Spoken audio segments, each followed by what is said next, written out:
All right, everyone, welcome back into another Masters video. We are going to be breaking down round 2 here of the Masters tournament, showing you guys all the top showdown plays as well as all the best bets for round 2, including head-to-head bets, 3-ball bets, and some prize picks and underdog prop bets. But first, I want to go ahead and get into a quick recap of round 1.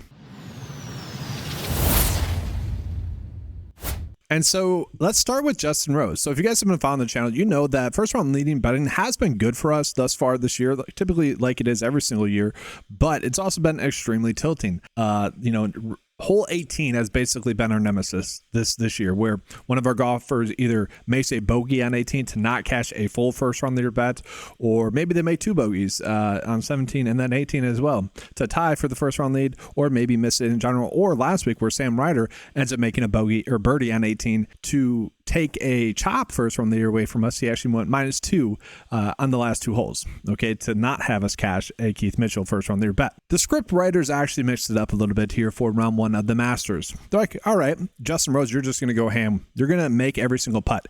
Justin Rose gained 5.2 strokes putting, guys, which is pretty darn crazy. I mean, don't get me wrong. He's actually a pretty good putter, especially in comparison to the field, so that's not crazy.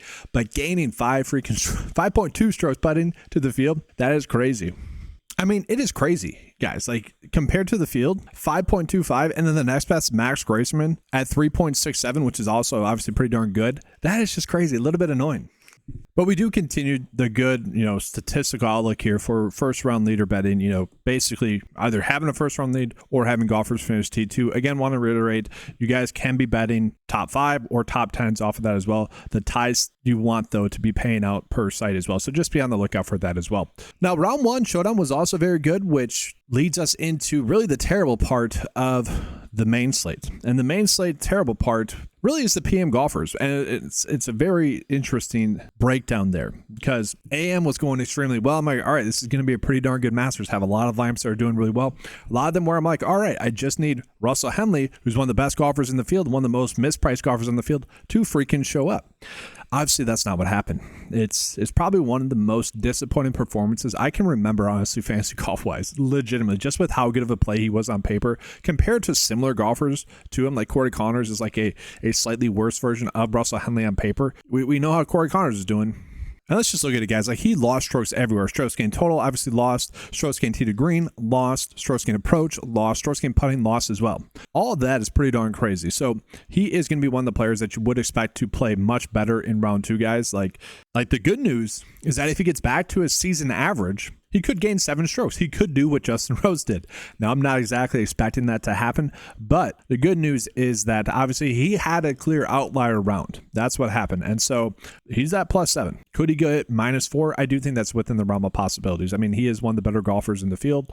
Obviously need that from him. But let's go ahead and just break down the full leaderboard now, because that's the annoying one. There are some other golfers as well. Lots of chalk is actually currently in danger, which has truly been the theme really over the past month and a half for PGA DFS purposes, guys. Let's sort this bad boy by ownership. So we have Scotty Scheffler, obviously easy chalk there. And for what's worth, guys, the ownerships were pretty darn good. I kind of figured that they would be spread out like they are, and they're all pretty darn good. So you see Rory had a terrible back 9 as well. Wow. There was a annoying sequence where Rory made double, Patrick Cantlay made double, Russell Henley made double, all within like 5 minutes. That was tilting. Rory, yeah, just that chip on that par 5. I was mentioning Sungjae Im, how he was tilting in my last video, where he did that like 2 years ago, just ended his whole tournament basically in one shot.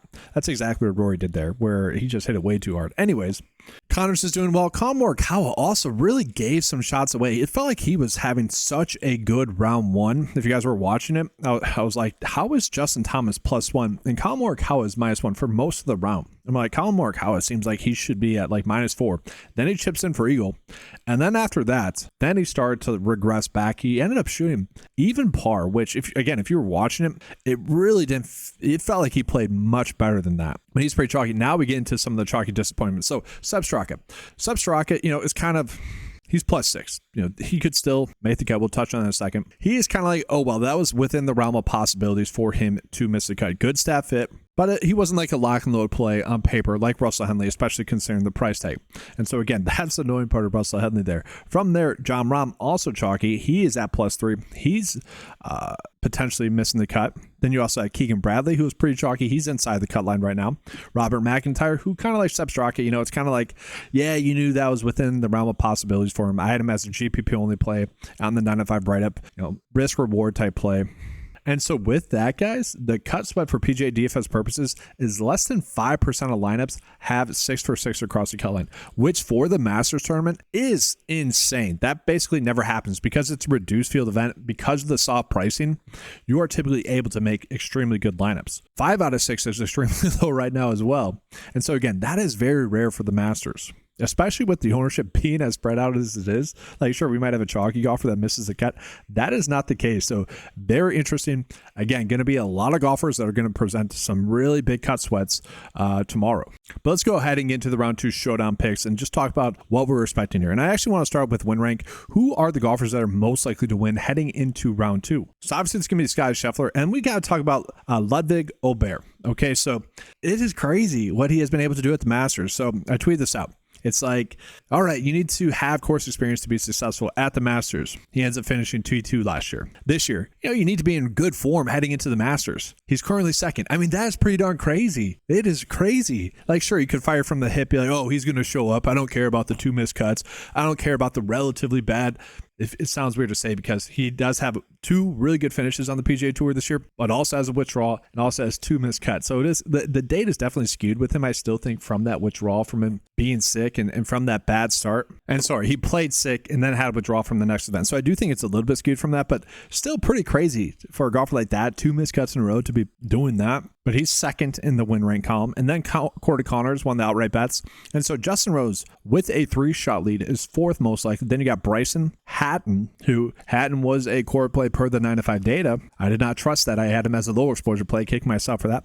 Akshay, Jason Day, Aaron Rai. So some big names up there. Obviously, Scottie Scheffler, Aubert, Corey Connors, Bryson are probably the biggest ones that pop up. Those 4, if you're maybe trying to look for some live outright bets. And so let's just see based off of that. And I will say at the start of the week, obviously Scottie Scheffler at about like 3.5 to 1 was not someone I was trying to get to. But as the week had progressed, he had gone to about 5 to 1. I was fine getting there.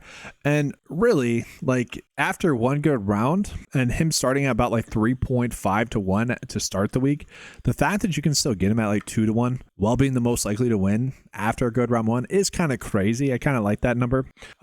Aubert at 6 to 1 is interesting. Justin Rose, I don't want to get to. Bryson, if you guys want to get to him at 9 to 1, you could potentially do. Corey Connors at 18 to 1, obviously down a decent amount from his original odds, but that's not terrible there as well. Maybe some, if you guys are someone that didn't bet on him, could be a spot to get to, assuming that you probably did bet on Scotty or maybe Rory as well. Yeah, I could see doing that. But now, guys, let's go ahead and get into the round 2 showdown plays specifically. So Scotty's going to be number 1, then Xander. With Xander, we do know that he's still kind of trying to find his form. I would say that the data might be a little bit skewed there, so you don't necessarily need to get to him. If you guys want to, by all means, you can. But I did want to call that out. Rory, Cal Morikawa, JT, Jon Rahm, Henley's popping up. But it's always fun to do after a player like Henley he just has a terrible round. Let's look at the golfers that are most likely to play better in round 1 compared to the round 1. Oh, wow. It's actually Sepp Straka. Oh, that's interesting there because Henley played a little bit worse. So Sepp Straka, Henley, Finau, Rahm, Cantor, Glover, interesting. Patrick Cantlay. So Patrick Cantlay didn't play terribly. Really, one bad shot did Patrick Cantlay's round in. +2. He went from -1 to +2, really with one swing. That's interesting there. Let's look at the flip side of this as well. Always fun. Rafael Campos. Interesting there. I didn't even realize. 63. Then Rose. Then Harmon. Tristan Lawrence. That's funny. Harris English. Brian Campbell. Brian Campbell's back. 27th for him on his Masters debut. Pretty awesome stuff there. So interesting there, but we kind of get the gist of it. We are just going to be loading up on a lot of the same golfers that we're already on. Now, I do think that there might have been a tiny advantage for golfers that had the early tee times, especially in terms of players blowing up a little bit more in the later rounds. And that does bring up the weather here as well, guys. The weather in the morning is supposed to be a little bit less. It's supposed to be like 14-mile-per-hour winds and then pick up to about 20 in the afternoon. And that does die off, obviously, pretty late in the evening. I don't think any golfers will be on the golf course when that happens. And so there might be a slight wind advantage. I mentioned this a bunch, but really when the wind gets over 15 mile per hour, that's when we start to see it like statistically matter more in terms of us wanting to target win players or non-win players. And if you're someone that's doing that, you can use the 9 to 5 custom model to do that. Maybe target a little bit more early tee times and then maybe a little bit of wind golfers in fair to bad weather conditions. That should blast the scoring higher, which for someone like Henley does worry me a little bit as well. But yeah, I do think we want to slightly be targeting the earlier tee times slightly more. But let's go ahead and take a peek at what the 9 to 5 lineup builder is telling us to do. And so let's just go ahead and take a peek. I did a general run here. Rahm, Bryson, Henley, Straka, Hatton, Adam Scott. Interesting there. I don't know if I want to get to Adam Scott a lot, but if we look at some of the other lineups here, it's not getting to Adam Scott as much. So then still Rahm. It's getting to Wyndham Clark instead, Fitzpatrick instead. So it is mixing up that last player a decent amount. I'm kind of okay with that. So this comes down to your risk tolerance. Did Russell Henley just have an egregiously bad opening round, a clear outlier data-wise, and will he be able to pick it up in round 2? Typically speaking, yes. Typically speaking, he would be, and because he was a pretty chalky option, but because he had such a terrible round, I don't think he's going to be as high owned as he probably should be. It is risky though, because he kind of met the threshold of just having a bad week, if that makes sense. Maybe not being completely ready, because +7 is pretty terrible. Didn't make a single bogey or birdie, made a bunch of bogeys. Strokes gained approach was terrible. Strokes gained putting was terrible as well. Same thing with Sepp Straka. Like at +6, we could just be like, oh, maybe they just had bad rounds. I do like being on them. Probably will be on them about 25% each in round 2 showdown. So hopefully that works out. That's probably going to be my biggest difference maker for round 2. Hopefully it works out. So now with that, guys, we are going to go ahead and jump into some PGA prop bets for PrizePicks and Underdog. So as always, I like to start off with the prop line differences. Where are we getting some prop line differences? We are getting several of Strokes prop line differences. So again, the weather is supposed to be pretty testy a little bit later on in the day. Now, the course is pretty protected as well in terms of the wind being as big of a factor as it typically would be for a course that's, a little bit more wide open with 20 mile per hour winds, 17 on average. But that's still going to change the scoring. And what we're noticing here is that the scoring is acting like it's a normal round, that the wind isn't going to play a difference. And so I'm probably more on line with wanting to chase some of the over bets. And so like someone like Sam Burns, I probably like that over bet a little bit more. We look at Tom Kim at 72.5. I probably like that over bet a little bit more. I don't want to bet on Patrick Cantlay for over. I'm staying away from that one. But honestly, probably him for over at like 72. Even par is going to be a great score tomorrow. And so don't mind that one there for him. Brian Harmon, I don't know if I want to mess with that, but like these three I do think are definitely interesting. I think I'm fine with that. Now, when we go ahead and sort it by the edge, we are getting some decent edges. A lot of these birdie or better matchup ones, I don't need to target these ones. These are fine, but I don't need to target these ones. So I'm just going to take those out, guys. I'm going to take those out. So select all and take out the birdie or better matchups. And then from there, we get some under birdies or better. So again, it is expected to play a little bit more difficult. The funny thing with Scotty not making the birdie on 18, I thought that was actually going to be the reason why we didn't cash the first round lead. I didn't think Justin Rose, he was currently at -6. I didn't think he was going to do much more than that. I figured he would bogey at least once or twice. And I was like, oh, all right, we're going to get Scotty first round lead, whatever. No, he misses that and ends up cashing his under 4.5 birdies or better, which ended up being a pretty solid day for us on PrizePicks, going 3 for 3 with the prop bets that I recommended. Now, I did that on my other YouTube channel, which is more props betting and just betting in general. And then on Better, where I thought we were getting our biggest edges because Justin Thomas had his strokes prop bet at 70.5, which was off by 1. That ended up being, it was a very solid day on Better because of that. But looking at it, guys, yeah, I don't mind the idea of getting to these under birdies or better. So looking at the live scoring, guys, birdies or better was at 2.98, where on average is about 2.8. So not too much different. It actually played a little bit easier. Now, bogeys average as well was down slightly, not even that much. So on average, 3.66. The tournament had 3.69, so definitely interesting there. Average fairways hit was basically on par. Greens in regulation was actually pretty easier, almost a 1 green higher, and I think that's due to the rain that did occur. The course was playing a little bit softer. Golf balls were landing on the green a little bit more. Now, I did get a lot of people saying that they had success with fairways hit, with greens and regulations prop bets.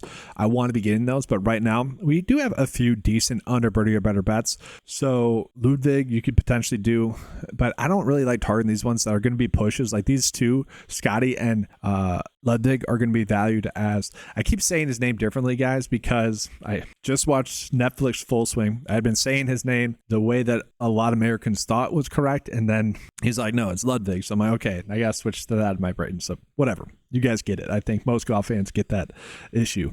But yeah, I don't really want to target those ones too much because it's two ways. Like, will they get 5 birdies? If no, if you think it's no, then you're pretty fine with that just being a push if it gets to 4. I kind of like targeting bets that are yes or no. Corey Connors, will he get to 4 birdies?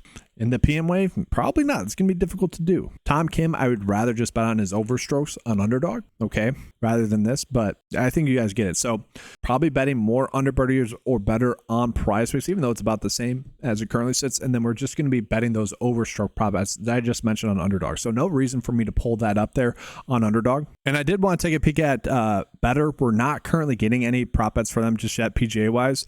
But just a reminder, guys, they do give out their daily discounts, which with the Justin Thomas prop bet, I was able to go ahead and use and have just a good day using their daily discounts, going 2 for 3 there.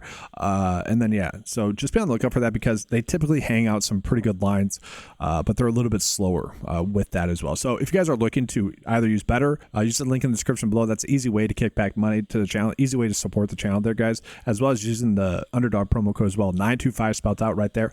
And then for PrizePicks, if you guys have never used that before as well, use the number 9TO5 as well. I give you guys $50 instantly when you spend your first $5. Now let's go ahead and get into the head-to-head and 3-ball bets. All right, guys. So yesterday I kind of mentioned how the 3-ball bets weren't really worth it with the groupings that the Masters had out there, where because it's like one stud, one other, pretty strong golfer paired with an irrelevant golfer in terms of like 3-ball betting, it basically becomes head-to-head bets. And then it's just typically not worthwhile. So we look at like the edge percent, what we're gaining or losing. Typically speaking, they're all pretty bad. Now, what we had in the previous slate was, all right, we got Scotty Scheffler at, almost a 50% likelihood. And then, yeah, JT also very strong as well. So basically giving the amateur nothing here, okay?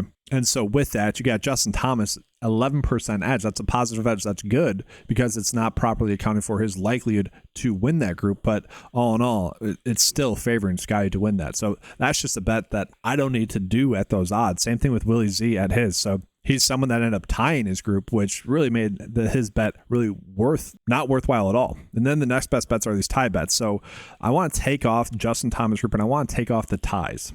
And so when we do that, Cam Davis. Okay, there we go. Cam Davis. Look at that. He's got plus edge. Pretty solid bet there. 40%. All right, there we go. Cam Davis, 3-ball bet. Interesting there. You got Campos, who, again, regression-wise, we saw him popping up as someone to regress. Austin Eckroyd as well. Okay, I'm okay with that one. Let's go Cam Davis. We got one good 3-ball bet. Let's go ahead and jump into the head-to-head bets. All right, guys, so jumping into the head-to-head bets, as always, I just like to sort by the plus EV bets for you guys there.